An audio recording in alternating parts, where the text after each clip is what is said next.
네, 안녕하십니까. 자, 모의고사 그 해설로 우리 한번 들어가보도록 하죠. 자, 첫 번째 1번서부터 한번 쭉 들어가도록 하겠습니다.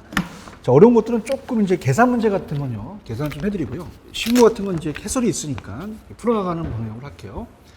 자, 1번 가겠습니다. 부동산에 관한 설명 중 가장 옳은 것은 1번만 정답이죠. 자, 우리가 토지와 그 정착물은 협의에도 들어가지만 강의 부동산에 들어갑니다. 1번이 정답이고요.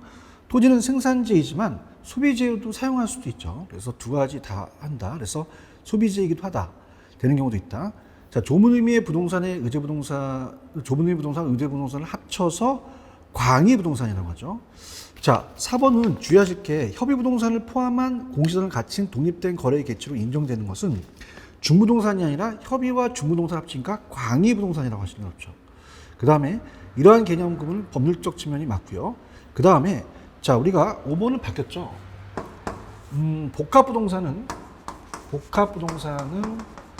토지와 건물을 일체로 보는 거잖아요. 토지와 건물을 하나로 보는 거니까 우리가 일괄평가하죠. 일괄평가하고 그 다음에 복합 건물은 주상이라는 게 생략됐거든요. 주상 복합 건물이니까 우리가 한 건물에 상가하고 주거용이 다르니까 이건 구분한다. 그래서 우리가 복합부동산은 자, 일괄 복합 건물은 구분평가 이렇게 하셨어야 되고요. 그 다음에 이제 2번 문제로 한번 가보도록 하죠.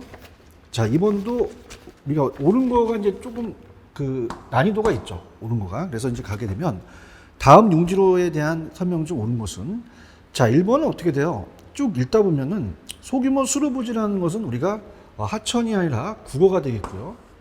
국어가 되고 그 다음에 2번도 건부지 가격은 건부간가로 의해서 나지 가격보다 낮게 평가되죠. 그죠? 이렇게 보시면 되고요.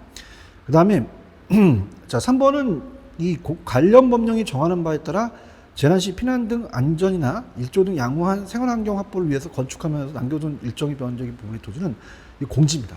자, 이게 이제 감정평가시험에 나왔거든요. 그 다음에 4번에 공간정보 구축 및 관리 등에 관한 법령상 지적도에 기재된 지목의 보로 자, 우리가 어떻습니까? 이 공장용지는 지목을 장이라고 하잖아요. 그래서 이 분석 대상 부동산의 지목을 공장용지로 확인한다고 본다는 건 공장용지는 공이 아니라 장으로 봅니다. 그래서 우리가 공장용지는 지목이 장이다. 제가 분명히 말씀드렸죠. 네 가지 또 편법을 이용해서 했었고요. 그래서 1번의 정답은 1번, 2번의 정답은 5번만 맞죠. 3번으로 가겠습니다, 여러분들. 자, 3번은 이제 토지의 특성을 냈죠. 딱 세 문제가 나와요. 부동산의 개념, 토지의 용어, 부동산의 특성이 나옵니다. 자, 3번으로 가게 되면 옳은 걸 또 골라라 했죠. 자, 3번에 가시면은 다음 토지의 특성이 이에 따른 파생 현상을 설명한 것이다. 가장 옳은 거. 물리적 강가가 정을 배제시키는 건 영속성이죠. 부동성이 아니라. 토지용을 집약화시키는 것은 땅이 제한되어 있기 때문에 부중성이고요. 개별성이 아니고. 국지적으로 지역으로 국한되니까 부중성이 아니라 부동성이죠. 3번의 정답은 4번이 맞겠네요. 고가성이 맞죠. 고가성 때문에 부동산 시장이 진출입이 어렵다. 저소득층들이 우리가 소득이 낮기 때문에 시장 진입이 어렵잖아요. 요소가 제한돼 있다. 그 다음에 5번은 좀 약간 어렵지만 토지의 대체 원칙에 적용하기 어렵고 토지의 감정평가 원칙 쪽으로 대체하기 어렵다는 건 개별성이에요. 감정평가가 우리가 비교 방식 작용하기 어렵죠. 그래서 우리가 개별성으로 인해서 대체 원칙이 적용되기 어렵기 때문에 좀 비교하기가 어렵다 이렇게 얘기하시는 게 좀 편합니다. 그래서 우리가 그 해설대로 개별성이라고 하고 비교 방식이 좀 어렵다. 그렇지만 우리가 용도면에 대체 가능하기 때문에 비교 방식 사용할 수 있긴 하지만 개별성 때문에 좀 어렵다 이렇게 하시는 게 좋죠. 자, 그래서 3번의 정답은 4번이 정답이고요. 자, 이제 4번서부터가 수용급이 조금 어렵죠. 그래서 우리가 본다면 자, 4번의 아파트에 대한 수요의 변화 요인과 수요량의 변화. 자, 수요의 변화는 가격 이외의 변화고 수요량의 변화가 가격 변화예요. 자, 그렇다면은 여기 보실 때 아파트를 물어봤다면 아파트 가격을 찾아야 되잖아요. 그러면 아파트 가격 상승 예상은 찾으면 안 되죠. 자, 이건 상승할 것 같으니까 미리 수요를 늘린다는 건 가격 이외고 임대료도 가격입니다. 그럼 아파트 가격, 아파트 임대료 들어가는데 오피스텔 가격은 다른 부동산의 가격이잖아요. 그래서 우리가 보실 때 3번 아니면 4번이거든요. 근데 3번은 건축기술의 발달은 공급이니까 4번이 옳게 표시했죠. 그래서 단독주택에 대한 가격 상승은 우리가 가격이 아니라 아파트 가격 이외 단독 주택이 이제 대체가 됐든 보완제가 됐든 다른 부동산의 가격이고요. 임대료도 가격이 들어가요. 그럼 아파트 임대료니까 4번이 정답이다.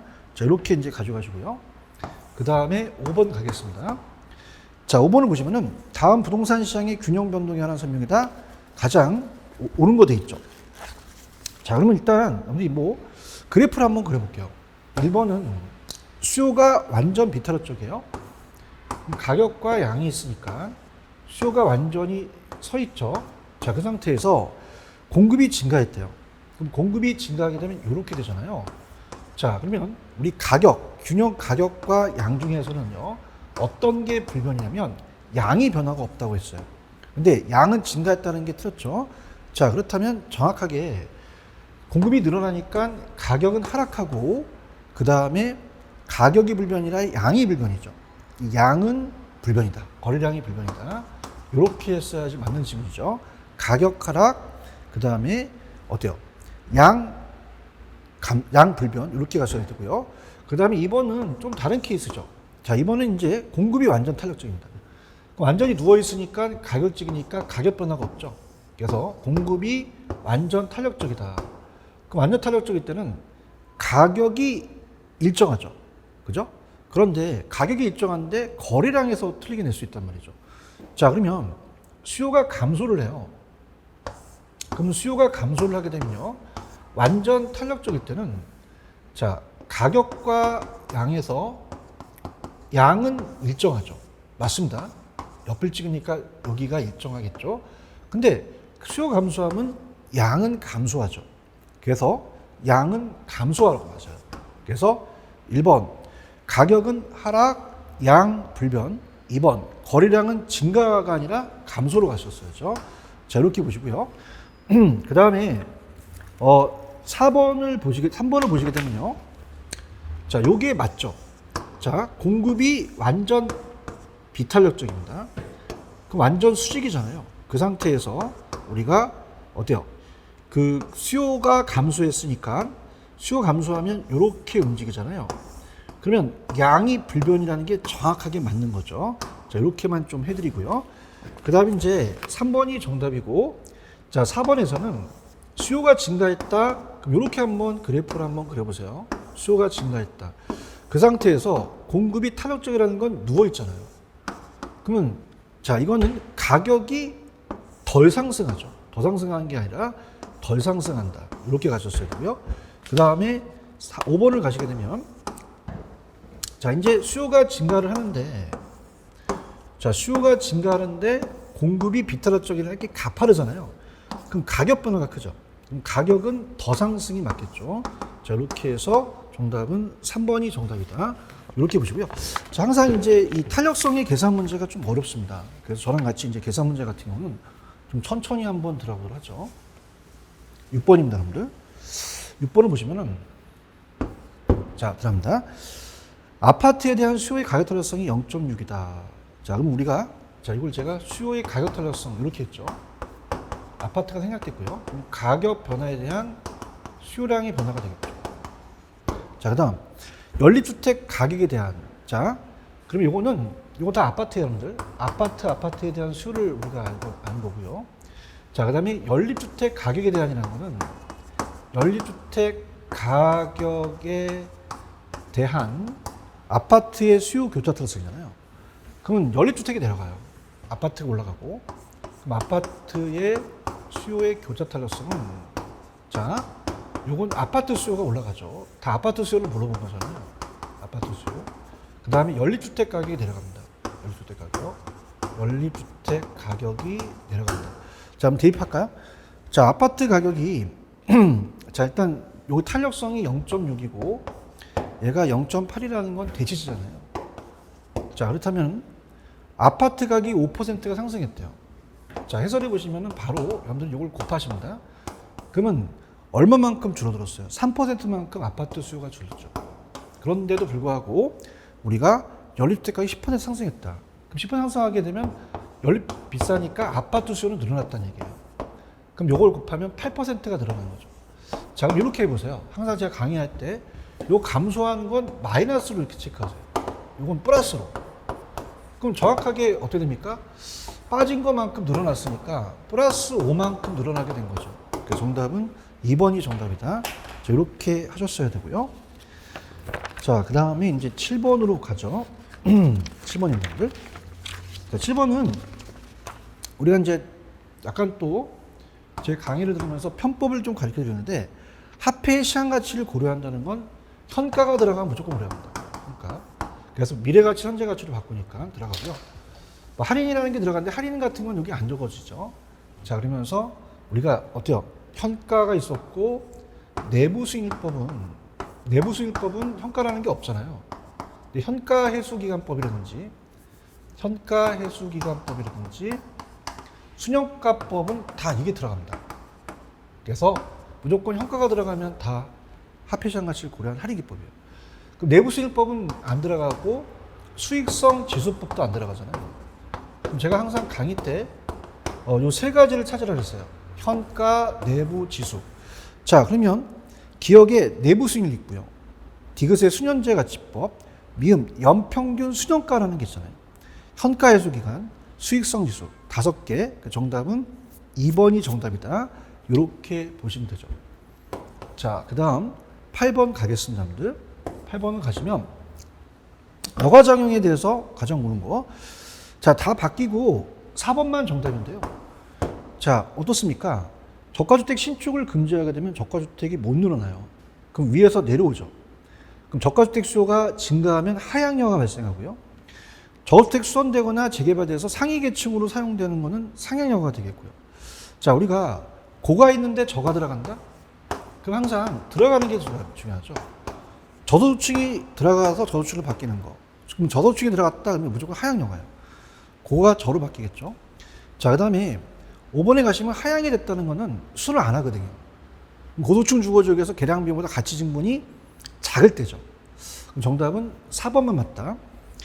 저소득층의 주거지역에서 가치 상승분이 보수익보다 크다면 업그레이드 하죠. 상향여가가 됩니다. 그 정답은 4번이 정답이다. 이렇게 보시면 되고요. 그 다음 이제 9번 같은 경우는 약간 좀 편법을 들어가 볼게요. 자, 다음 중 경기 변동 특징이 가장 옳은 것은? 자, 회복 시장은요, 제가 이렇게 해서 가격을 본다면 회복은 이렇게 올라가잖아요. 올라갑니다. 그럼 매수해서 매도로 전환시킨다 하셔야 되고요. 상향 시장은 매도자 시장 맞죠? 올라가니까. 과거에서 한 하한선이 되잖아요. 자, 후퇴 시장은 떨어지죠. 이전 가격은 기준가가 되거나 아니면 상한선이 되고요. 하향 시장은 매수자 시장이죠. 안정 시장은 우리 역세권의 소형 아파트 같은 건 불황에 잘 안 떨어지니까 불황에 강하다. 정답 9번의 정답 2번 하셔야 되고요. 자, 그 다음에 10번은 약간 편법이에요. 그래서 제 강의를 들으신 분들은 빠른 계산법이라는 게 있습니다. 자, 빠른 계산법은, 자, 그래서 우리가 정보 가치는 확실성에서 불확실을 빼는데 빠른 계산으로 우리가 가시는 게 제일 편해요. 그럼 해설이 어떻게 됐냐? 우리가 들어서는 실현 가치와 미실현 가치를 빼고 미실현에 대한 확률은 안 될 확률이거든요. 안 될 확률을 곱한 다음에 나누죠. 우리가 1 플러스 R이 요구 수익률이고 1년이면 1승, 2년이면 2승. 자, 그럼 대입시키면 돼요. 자, 우리 그 강의를 이제 들으시기 전에 이 시험을 보셨으니까 1년이니까 1승이잖아요. 그 다음에 신도시가 들었을 때 정확하게 실현되는, 들어쓰게 되면 8억 8천입니다. 그럼 이렇게 할게요. 어차피 이제 억 단위로 나오니까 얘는 8.8억이라는 것은 8억 8천을 줄임말이죠. 그 다음에 들어서지 않으면 6억 6천, 그럼 6.6억이잖아요. 그럼 차이가 2.2억이 돼요. 그럼 안 될 확률이라는 것은, 자, 확실히 되는 확률이 몇 퍼센트였어요? 거기서 지금 들어서는 확률이 여러분들이 40%잖아요. 그럼 미실현인데 안 될 게 60%란 말이에요. 그러면 자, 저랑 2.2에다가 곱하기 60%를 누르면 1.32가 뜨죠. 1억 3,200이라는 뜻이거든요. 자, 거기다가 R이 요구 수익률이죠. 10%니까 1 플러스 0.1에 1년이니까 1.1로 나눠보세요. 나누기 1.1을 하면 우리가 1.32 나누기 1.1을 하게 되면 1.2라는 건 1억 2천이라는 뜻이거든요. 자, 그 다음에 마지막에 뭐냐면 초과에는 얼마냐요? 그럼 우리가 정보 가치가 1억 2천이라는 걸 아시겠죠? 빼기 정보 비용을 빼면 초과이익이 나와요. 초과이익. 그럼 우리가 어떻습니까? 여기서 2천만 원에 대한 정보 비용을 지불했다면 초과이익은 얼마냐? 그럼 여기가 0.2억이라는 데서는 2천이잖아요. 그럼 1억이 초과이 되니까 1억 2천이 정보 가치, 그 다음에 어떻게 돼요? 1억이 초과이니까 정답은 5번이 정답이다. 이렇게 하시면 되고요. 자, 11번 갑니다. 자, 11번은 우리가 직접적 개입은 뭐예요? 우리가 직접적으로 이 수요자 공급자 역할을 직접 정부가 하는 거죠. 그러면 우리가 직접 개입, 자, 이직간이라고 하죠. 토지용 규제, 직접 개입, 간접 개입. 그럼 직접 개입은 공공이 들어가거나 아니면 공용이 들어가거나 토지 수용이잖아요. 아니면 토지은행, 그 다음에 공공임대 이런 게 들어가면 다 예예요. 도시재개발, 재개발. 그러면 우리 해설도 있지만 어때요? 한번 자, 직접을 맞춰보죠. 공용개발 들어가죠. 토지 수용, 토지은행, 도시재개발, 공공소유 5개잖아요. 그럼 정답은 3번이 정답이 되겠죠. 3번으로 체크를 하시고, 그 다음에 간접 개입은 제가 보조금이에요. 보조금, 조세, 금융. 그래서 제가 금자 들어가면 다 예라 그랬죠. 자, 그러면 자, 지역지구제는 토지용 규제 들어갑니다. 토지 관련 조세가 간접, 보조금, 부담금 간접, TDR도 토지용 규제 들어갑니다. 행정상 지원이 간접이죠. 그 다음에 LTV, DTI는 이건 금융적인 어떤 이 대출에 대한 이 조정이니까 간접으로 들어간다. 그렇게 보시면 되고요. 자, 12번은 이제 우리가 이렇게 쓰면 됩니다. 보통 원리금 균등 상환 방식에서 원금 균등과 원리금 균등이 있는데 작년에 원리금 균등이 떴으니까 올해는 원금 균등이 뜰 수 있다는 거죠. 원금 균등을 제가 좀 빨리 푸는 방법을 또 가르쳐 드리겠습니다. 자, 그럼 먼저 여러분이 12번을 보시면요. 박스를 먼저 보셔야 돼요. 상환 조건이 원금 균등 상환 조건이라는 걸 캐치하십시오. 원금으로. 자, 그럼 원금 균등 상환 방식은 전체의 금액에다가 기간을 나누면 원금이 나오죠. 그럼 전체 기간이 2억이잖아요. 2억에다가 몇 년이에요? 20년 상환이니까 1,000만 원씩이 원금이 되겠죠. 자, 그럼 1,000만 원이 원금이라는 걸 아시잖아요. 원금하고 이자. 그래서 이 5차년도에 원리금을 구한다면 자, 1차년도, 4차년도까지 1,000만 원씩 계속 갚아나가죠. 그래서 얘도 1,000만 원일 거예요. 그럼 이자만 구하면 되잖아요. 자, 그럼 어떻게 하냐면 편법을 약간 쓰면요. 자, 2억에서 4번 갚았으니까 4천을 빼면 1억 6천이 남거든요. 자, 그래도 되지만 자, 20년에서 이렇게 해보세요. 20년에서 4년을 빼면 16년간 1,000만 원을 계속 갚아나가야 되거든요. 그럼 남아있는 기간 16년에다가 자, 원금에 대해서 1,000만 원을 하게 되면은 남아있는 금액이 되겠죠. 자, 그럼 이게 1억 6천이잖아요. 1억 6천. 여기에 10%니까 1,600만 원이 되겠죠. 그래서 이자가 1,600만 원이니까 합이 2,602번이 정답이다. 그렇게 하시는 게 가장 좋습니다. 제가 해보니까 그게 제일 편해요. 그 다음 13번도 많이 조금 어려워하시는데 솔직히 요거는 예전에는 좀 한번 떴는데 그 다음서부터 감정평가에 한번 떴어요. 근데 아직은 공인중개사 시험에 개론이 안 나왔기 때문에 이 임대료 규제에 대해서 임대아파트에 수요함수가 있고 공급함수가 있다. 이때 정부가 아파트 임대료를 100만 원으로 규제하는 경우와 300만 원으로 규제하는 경우. 자, 그러면은 자, 이건 제가 강의를 했을 때 그 가격을 대입시켜서 초과 수요가 나오면 그게 정답이고, 자, 그렇지 않고 공급이 더 많으면 아무런 변화가 없다라고 찍으라 했는데 그거는 이제 제가 어떤 강의할 때 쓰는 기법이고요. 자, 가격과 양이 있어요. 그럼 우리가 균형을 구하라고 하지 않지만 해설인 균형을 구하고 한번 보자겠다는 거죠. 자, 그럼 공급과 수요입니다, 여러분들. 자, 지금 13번 하고 있죠. 자, 그러면 균형 가격이 얼마인지를 봅니다. 자, 그래야지만 우리가 대충 알 수 있죠. 양이 있고요.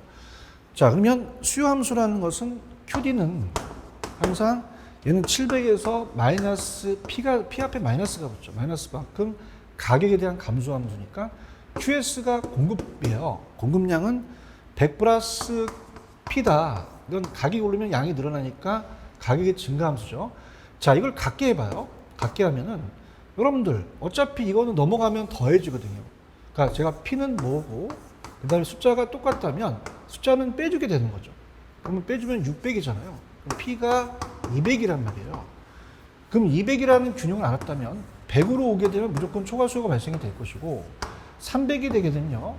자, 이 상태에서 가격을 통제하잖아요. 그러면 200 받는데 300 받으면 가겠어요? 다시 균형을 아무런 변화가 없거든요. 자, 그래서 300 했을 때는 아무런 변화가 없으니 우리가 특히 초과금을 찍으시면 안 되거든요. 그러면 우리가 2, 3, 4, 5번인데 초과금이 되면 안 되니까 2번 아니면 5번이죠. 자, 이건 대입시키면 돼요. 3번 아니면 5번. 자, 그냥 그 100을 대입시키면 돼요. 자, 여기다 대입시키면 700에서 200 빼니까 500이 수요량이 되겠고요. 수요량이 되겠고, 요거 100이니까 공급량은 얼마가 되겠어요? 200이 되겠죠. 그러면 300만큼 더 초과 수요가 되니까 2번이 정답이다. 이렇게 가져가시고요. 그 다음에 이제 14번은 조금 별표를 쳐보시는 게 아직까지 공인중개사 안 뜨는데 이게 유사하게 감정평가 이렇게 나왔거든요. 여러분 이제 제가 기출문제 아니면 안 해드립니다. 근데 좀 처음 보셔더라도 조금 어떻게 돼요? 감정평가 문제를 또 응용할 수가 있으니까 이것도 괜찮은 문제라고 저는 봐요. 다음은 부동산 투자의 예상 현금 흐름표이다. 이 투자 안에 수익성 지수는 얼마냐? 자, 이렇게 보십시오. 수익성 지수는 자, 항상 PI라고 하는데요. 학계론의 앞에 게 올라가요. 그러면 우리가 수익이 올라가고 유출이 내려가죠. 그럼 제가 항상 여러분들 이게 분수라면 우리 사람은 인간은 위에서 먹고 아래로 배출하죠. 그러면 여기는 유입이 나와야 돼요. 유입이 나와야 되고 여긴 유출이 나와야 되죠. 물론 현금 유입의 현가입니다. 현금 유입을 현가시키는 거고 유출이라는 건 그 자체가 현가니까 큰 의미는 없어요. 그럼 여기서 단 현금 흐름의 기초 현금 유입은 기말로 가정하고 연년차에 현금이 유출됐다는 건 연년차에 2천만 원이 나간 거예요. 그럼 1년서부터 3년까지 있고 자, 할인율 10%라고 했을 때 보겠습니다. 그럼 여기가 2천만 원이라는 건 아시겠죠? 그러면 1년, 2년, 3년을 할인해야 돼요. 자, 그렇다면 우리가 550만 원을 할인합니다. 일시불의 현가 1 플러스 R의 N승이니까 자, 이건 1년이잖아요. 그 다음에 이게 10%니까 0.1이니까 1.1이니까 500만 원이라는 게 딱 떨어지죠. 딱 떨어지고요. 그 다음에 1210입니다. 자, 이것도 딱 떨어지게 해놓은 거죠. 1210만 원도. 왜냐? 우리가 이건 1.1을 두 번 곱하는 거잖아요. 그럼 1.1이니까 1000만 원이 딱 떨어집니다. 1000만 원. 그 다음에 3년째 돼서 1331만 원이잖아요. 그럼 1331만 원도 딱 떨어지게 돼요. 자, 이건 1.1을 세 번 곱하거든요. 3년이니까. 그러면 1.331로 나누게 되면은 딱 1000만 원이 되거든요. 자, 이걸 합치면 2,500이에요. 그럼 2,500만 원을 2천만 원으로 나눠보세요. 그러면 1.25가 되니까 정답은 4번이 정답이다. 이렇게 보시면 되고요. 자, 15번은 쉬웠죠. 관리 파트는 문제가 한 문제 나오기 때문에 쉬웠는데 힌트가 이거예요. 15번에는 1번 시설 사용자나 사용에 관한 우리가 시설 사용이라는 시설이 나왔잖아요. 그러니까 시킨 대로 하죠. 시설 사용자나 사용에 관련된 타 부분의 요구에 단순히 부응해서 소극적으로 간다. 시키는 대로 시설. 자, 이건 재산 관리가 아니라 시설 관리가 되겠죠. 그러니까 재산 관리는 프로퍼티 매니지먼트는 부동산 관리입니다. 건물 및 임대차 관리. 그래서 이거는 시설 관리로 바꿔주셔야 된다. 자, 이렇게 해서 틀렸고요. 다른 거 볼까요? 자산을 포트폴리오 관점에서 관리하는 자산 부채에 들어가잖아요. 정확하고요. 그 다음 대상부동산의 기능이 유지하기 위해서 건물에 대한 수리 및 점검을 하는 등의 관리는 기술적 맞고요. 위탁 관리는 전문업자를 이용해서 합리적인 편리하고 전문화된 관리와 서비스를 받을 수 있고요. 자, 기밀유지 측면에서 자관리가 위탁보다는 또 우리가 자기가 하니까 직접 기밀유지가 잘 되죠. 유리하다. 이렇게 보시고요. 그 다음에 16번으로 가볼까요?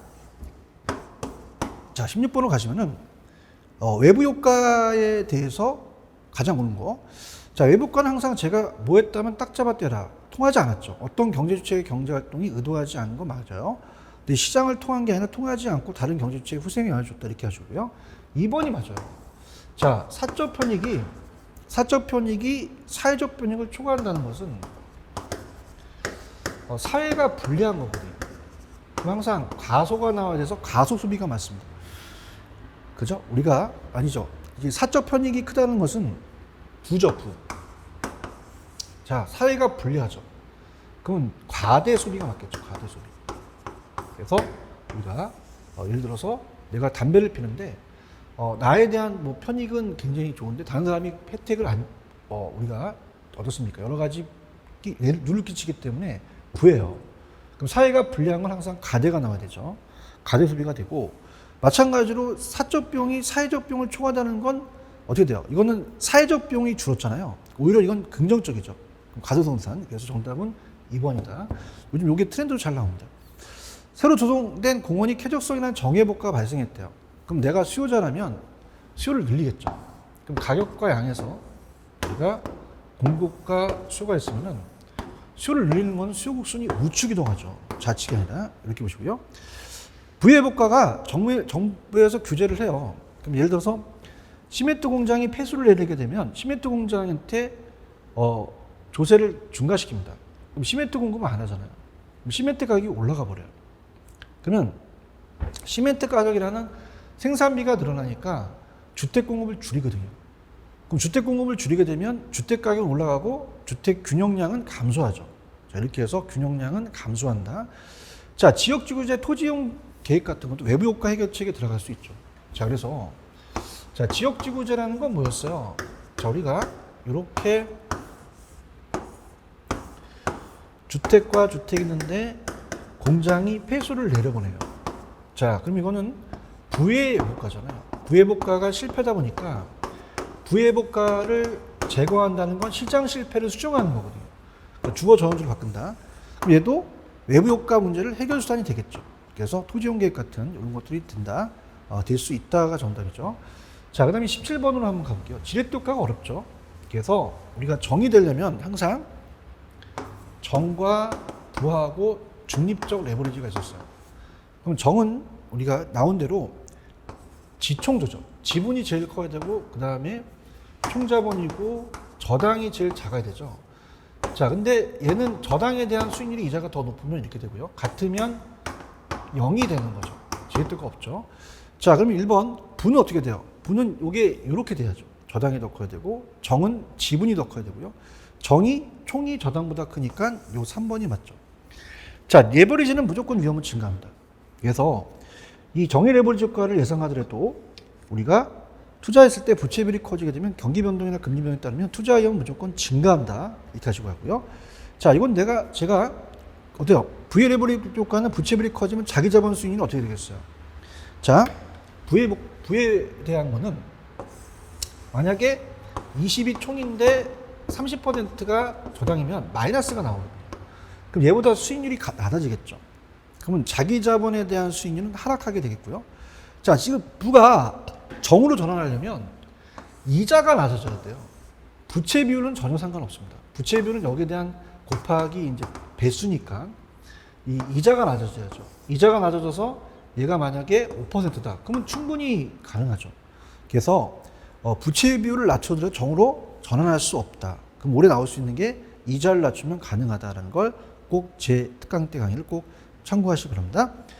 자, 그 다음에 정답은 3번이고요. 그 다음에 18번으로 가볼게요. 자, 18번은 자, 분양가 상한제예요. 그러면 이렇게 볼게요. 분양가 상한제는 자, 저소득층들을 위한 거기 때문에 분양가 상한제는 시장가격 이하로 상하 가격을 설정해야 되죠. 무주택, 주택 가격 부담을 완화시킨다는 거 이해 가시겠고요. 자, 이게 좀 어렵습니다, 오늘. 직접 그림을 그려야 되는데요. 우리가 가격과 양이에요. 자, 공급과 수요가 만나서 만약에 시장에 나와 있는 가격이 평당 1,000만 원이다. 만 원을 뺄게요. 그럼 800만 원으로 규제를 하거든요. 당연히 초과 수요가 발생을 하겠죠. 그죠? 그러면 이게 탄력적과 비탄력적을 본다면요. 자, 비탄력적은 가파르잖아요. 비탄력적. 탄력적은 완만해요. 그럼 가격을 떨어뜨리면은 자, 우리가 공급은 더 줄이려고 하겠고요. 더 수요는 늘리려고 하겠죠. 그럼 탄력적일수록은 더 많이 줄이고 더 많이 늘리려고 하죠. 그래서 다 탄력적일 때 초과 수요가 늘어납니다. 분양가 상한제도 수요가 탄력적만이 아니라 공급이 탄력적일 때 초과 수요량이 더 커지고요. 그 다음 우리가 정부의 공공임대주택 공급은 임대료가 이중 가격을 형성되기도 해요.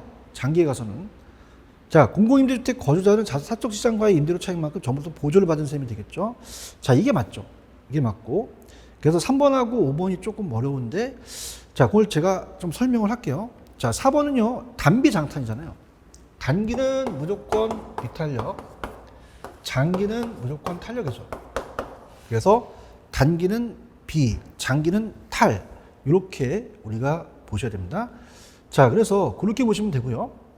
그 다음에 지금 여기서 제가 설명하는 것 중에서는 조금 우리 바꿔서 2번하고 5번이 조금 어려워요. 그래서 자, 천천히 가볼게요. 얘는 예전에 좀 출제가 됐는데 요즘 크게 이거거든요. 자, 그래서 한번 자, 봅니다. 공공임대주택이에요. 정책이다. 그럼 시장은 사적 시장과 공적 시장으로 나누죠. 공적 시장. 그럼 정부가 사적 시장에서 가격을 7천만 원으로 이제 받고 있으면은, 자, 규제하지 않고 얘가 더 싸게 많은 주택을 만들어 버리죠. 그럼 단기와 장기는 달라요. 단기적으로는요, 임대주택이 많아지니까 임차인들이 이동이 용이하죠. 그러면 단기는, 자, 여기 있는 수요가 이쪽으로 옮겨버립니다. 자, 그러면 수요가 감소하니까 가격이 하락하잖아요. 그러면 여기도 6천, 여기도 6천, 단기에 모든 임차인이 혜택이에요. 그래서 사적 시장의 수요가 감소를 하니까 가격이 하락되더라. 그러면 임차인의 혜택은 모든 임차인이 다 혜택이죠. 남아있는 사람이나 모든 사람. 근데 장기에 가서는 공급을 줄여버려요. 이렇게 20개에서 15개. 그럼 여기서 5개 만들었으니까 사회 전체 정량은 불변이죠. 자, 그러면서 가격이 원래대로 회귀돼 버려요. 그죠? 그럼 어떻습니까? 가격이 올라가다 보니까, 자, 어때요? 자체적으로 장기적으로는 사적 공급이 감소해서 가격이 오르니까 공적 세입자만 혜택을 가죠. 근데 그 이중 가격부터 보조를 받은 셈이 돼요. 자, 그래서 자, 3번이 정답이죠. 자, 지금 봤을 때 정부의 공공임대주택 공급 임대료에 대한 이중 가격 형성돼서 공공임대주택 거주자 사적 시장과의 임대료 차이만큼 보조를 받았어요. 장기에. 그런데 5번 정부로부터 공공임대주택 공급은 단기적으로 사적 시장 임대료가 하락되기 때문에 공적 시장과 사입자 임대주택 세입자가 모두 혜택 주는 건 단기다. 정답은 3번은 맞다. 이렇게 보시면 되고요. 그 다음에 다음 넘어가겠습니다. 다음으로 가게 되면, 자, 19번으로 가도록 하죠. 자, 이제 우리가 투자론이니까 좀 어려워요. 근데 아까 했던 것들과 좀 연결되는 부분이 있어서 천천히 가겠는데요. 자, 19번에 1번은 왜 들었어요? 아까 화폐시장 가치는 현가 내부 지수인데 총소득 승수법은 아무것도 없잖아요. 그럼 당연히 19번에는 1번 틀렸고요. 2번이 정답이죠. 자, 투자 부동산 가치에 대한 대부 비율은 약간 높아도, 자, 대부 비율이라는 것은 부동산 가치에 대한 대부 비율이고 돈 빌린 비율이에요. 근데 부채 비율은 빌린 비율에 대한 내돈이거든요. 그럼 빌린 비율이 커지면 우리가 부채 비율도 훨씬 크게 높아지니 2번이 정답이 되죠. 그 다음 부채 감당률이라는 거, 자, 갈게요. 부채 감당률은 제가 순두부 순투부 이렇게 암기하셔야겠죠. 순영업소득을 부채 서비스액으로 나눠요. 부채 서비스. 자, 그럼 여기서 지분에 대한 수익이라는 것은 세전 수익이거든요. 지분 수익. 그러면 순소득에서 부채 서비스액을 빼면은 지분 수익이 되겠죠. 그러면 이게 크다는 거는 얘가 월등하게 더 크다는 거거든요. 그러면 어떻습니까? 얘가 커야 조금만 걸 나눠서 얘도 그만큼 커지는 거죠. 자, 반대로 커지면 얘가 작아지는 거죠. 그래서 해설해 보시면은 19번에, 자, 부채 감당률은 순소득 부채 서비스를 나누기 때문에 이 값이 클수록, 자, 우리가 순소득에서 부채 서비스액을 크게 예측한다면 순소득이 어마어마하게 크죠. 그럼 우리가 100원보다도 1000원이에요. 100원에서 15 뺄 때. 그럼 100원에서 15 빼는 것보다 1000원에서 15 빼는 게 더 수익이 커지잖아요. 그래서 우리가 지분 수익은 크게 예측한다. 그래서 우리가 이게 클 때 좋은 거죠. 작을수록이 아니라 클수록 지분 수익도 크게 나타난다. 자, 항상 합계로 나오면 요거는 작아야 되잖아요. 그러면 내부가 요거보다 작은 경우는 투자 가치가 없다라고 하셔야죠. 없다 이렇게 보시면 되고, 항상 순영이와 수일이에요. 순영가는 0이 나오고 수익성 지수 1이 나와야 되는데, 수익성 지수는 1보다 큰 투자 가치가 있다고 할 수 있다는 거죠. 정답은 5번이 틀렸다. 정답은 2번이 정답이 되겠죠. 자, 그 다음에 이제 20번 문제는 제가 이제 좀 약자로 이제 했어요. 이걸 다 할 수는 없잖아요. 강의할 때도 여러분들이 이걸 다 어떻게 또 다 적습니다. 그러니까 우리가 매각 시점하고, 자, 우리가 영업평균 흐름이 있고 매각에 대한 현금 흐름이 있거든요. 매각 현금 흐름. 그럼 얘는 가공기서부터 시작하잖아요. 가공기를 유용순이 만들었다. 유용순. 부세 영세죠. 부세 영세. 그래서 가능총소득에서 공실 및 불량물세 빼주고 기타 소득을 더한다. 그럼 유효총소득이 나오잖아요. 영업경비에 포함되는 것과 포함되지 않는 게 중요하고, 순소득이 나오면 자, 우리가 어땠습니까? 부채 서비스세를 빼주죠. 그럼 세전현금 수지가 나오고 영업소득세가 나오면 세후를 이제 뺀다. 그 다음에 이제 자, 요거는 이제 이렇게 올시렸어요. 매매, 순미, 세자세, 매도 가격, 매도 경비, 순매도액이 나오면 미상한 저당장금, 세전지급목계획, 자본이득세는 세후현금 수지가 되겠죠. 자, 그럼 가볼까요? 이제 아웃라인 잡았습니다. 자, 매각 시점에서 미상한 대출자가는 아직 남아있는 잔액이 있어요. 그럼 총 미상한 대출자가 있다면 세전 매각 현금 흐름이 총 매각 대금이 있다면 위에 게 크죠. 이걸 빼야 되니까. 그죠? 그래서 우리가 밑에 있는 세전이 총 매각보다 작다. 자, 순소득과 세전은 동일할 수도 있습니다. 우리가 자기 자만 투자했으면 돈이 안 빌릴 수도 있으니까. 자, 그 다음에 순소득에서 부채 서비스를 빼면 세전현금 흐름이 되죠. 근데 세전현금에다가 부채를 가산하면 순소득도 된다는 겁니다. 자, 영업경비에는 우리가 공부감소, 소득세가 안 들어가잖아요. 그래서 임대소득에 대한 소득세가 포함되지 않는다 그래야 되죠. 포함되지 않는다. 불포함이다. 4번이 틀렸죠. 자, 그 다음에 5번. 과세 대상이 적자라면, 자, 세금이 없어요.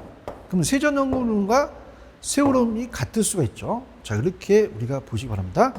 자, 그 다음에 21번을 보게 되면요. 들어갈게요. 21번까지만 하고 좀 쉬었다 가겠습니다. 자, 이거는 부동산 투자에 있어서 위험과 위험 분석에 대한 설명 틀린 건데, 자, 5번이거든요. 자, 우리가 보수적이라는 건 뭐예요? 보수적은 굉장히 비관적이거든요. 비관적. 그래서 투자를 기각시킵니다. 그러면 굉장히 비관적으로 봐요. 그럼 수익은 낮게 잡고 비용은 높게 잡거든요. 그래서 기대 수익률은 하향 조정시켰다고 하십니다. 기대 수익률 하향. 그래서 기대 수익률은 하향 조정이 맞아요. 상향 조정이 아니라. 그래서 자, 보수적인 예측 방법이란 산출된 기대 수익률을 하향 조정을 통해서 투자 의사를 보수적으로 함으로써 위험 관리를 한다는 거죠. 자, 다른 지문이 만나보죠. 자, 1번 수익률의 분포가 정기 분포라면, 자, 이 수익률의 분산과 표준 편차가 위험을 측정합니다. 자, 투자자가 위험이 비용이라면 투자의 위험이 증가하면 그만큼 회피하다 보니까 더 달라는 거죠. 나 위험하니까 나 다 줘, 더 줘. 그래서 뭐 더 요구할 수 있죠. 요소가 높아지고요. 민감도 분석은 항상 투입 요소에 따른 결과치인데, 미래 현금 흐름이 예측에 영향을 주는 요소가 투입 요소가 위험 요소예요. 그걸 변동시켜서 찔러서 수익성이 어떻게 변동되는지 결과치에 대한 수익률의 변동이죠. 그래서 수익률의 변동이 너무 심할 때 더 위험한 것으로서 위험을 통제하는, 컨트롤하는 민감도 분석이라고 볼 수 있고요. 그다음 미래 현금 흐름의 예측에 예상되는 요소 중에서 몇 가지 요소 중 동시에 변동시켜서 비관적인 경우와 낙관적인 수익성을 또 분석하는 것도 민감도 분석하고 연결될 수가 있습니다. 자, 그렇게 보시면 돼요. 자, 그렇게 보시고, 자, 그 다음에 22번까지 한번 가볼게요. 또 22번 끊기면 안 되니까. 22번의 정답은 1번이 정답이죠. 자, 1번이 정답이면서 다음 자료의 중 부동산 포트폴리오에 관련된 내용이다. 가장 옳은 것은, 자, 우리가 공격적인 투자자가 보수 쪽보다 위험 높더라도 기대 수익이 더 높죠. 우리가 지렛대가 우리 포트폴리오에서 요게 수익률이고 요거 위험이면 이렇게 비례하잖아요. 그러면 낮은 수익 낮은 위험은 보수 쪽이고 높은 수익 높은 공격적이잖아요. 이렇게 보시고요. 1번이 정답이고, 그 다음 2번 포트폴리오 총위험 중 체계적 위험을 감소시킵니까? 아니죠. 피할 수 있는 비체계적 위험을 감소시킨다고 하셨죠. 그 다음에 부동산 투자를 했을 때, 자, 우리가 이 상관관계가 좀 적고 반대인 게 좋아요. 그럼 우리 부동산은 지역별, 용도별로 다르거든요. 그래서 분산 투자하는 것은 용이하다. 자, 상관계수가 낮아야 돼요. 그래서 마이너스 1, 플러스 1이 있는데 마이너스 1에서 0 플러스 1까지인데 플러스 1은 되게 안 좋죠. 그러면 수익률이 방향이 유사한 방향으로 가는 게 플러스입니다. 그럼 가까울수록 분산 효과는 작아진다가 맞겠죠. 작다가. 시장 참여자 전체에 의해 야기되는 경기 변동, 금리 변동은 요 세 가지가 경기 변동, 금리 변동, 그러니까 우리가 시험 전에는 경기 변동, 이자의 변화, 인플레이션 이렇게 나오거든요. 이건 피할 수가 없죠. 이건 무조건 체계적 위험이다. 그렇게 가져가시는 게 맞죠. 자, 그래서 이렇게 한번 정리를 해봤어요. 그래서 우리가 이제 투자론이 23번서부터 우리가 넘기시면은 23번에서 끝나죠. 그다음에 금융 파트가 있고, 자, 금융이 끝나면은 이제 개발 관리론, 그다음에 이제 시장론이 앞쪽에 나왔는데 어떻게 랜덤으로 또 출제가 될 수 있어요. 시장론이 또 나오고, 그다음에 감정평가 문제가 나오죠. 자, 그래서 여기까지만 하고요. 조금만 쉬었다가 우리가 들어가도록 하겠습니다. 조금만 쉬었다 가시죠.